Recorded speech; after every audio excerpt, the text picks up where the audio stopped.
ইউরোর ফাইনালে স্পটলাইটে দুই তারকা ফিল ফোডেন ও লামিনে ইয়ামাল। সেমিফাইনালে দারুণ গোল করে ফুটবল বিশ্বকে অবাক করেছে স্প্যানিশ তারকা।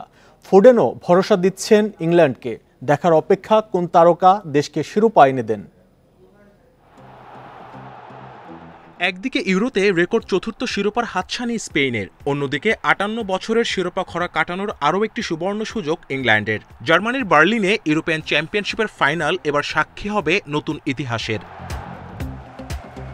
তিনবারের চ্যাম্পিয়ন স্পেন এবারও আছে দারুণ ছন্দে। গ্রুপ পর্বে ক্রোয়েশিয়া ইতালির পর কোয়ার্টারে স্বাগতিক জার্মানি ও সেমিতে ফ্রান্সকে হারিয়ে ফাইনালে পৌঁছায় লা ফুয়েন্তের দল। বিপরীতে একমাত্র নেদারল্যান্ডস ছাড়া শক্ত কোনো প্রতিপক্ষের মুখোমুখি হতে হয়নি ইংল্যান্ডকে। অনেকটা খুঁড়িয়ে খুঁড়িয়ে ব্যাক টু ব্যাক ফাইনালে সাউথগেটের দল।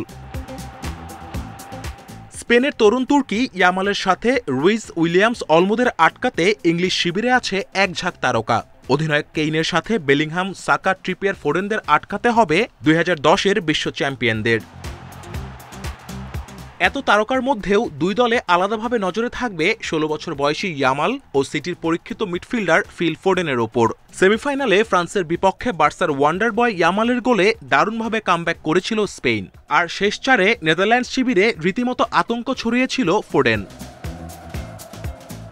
এদিকে ইউরোর পরিসংখ্যানে এগিয়ে থ্রি লায়ন্সরাই।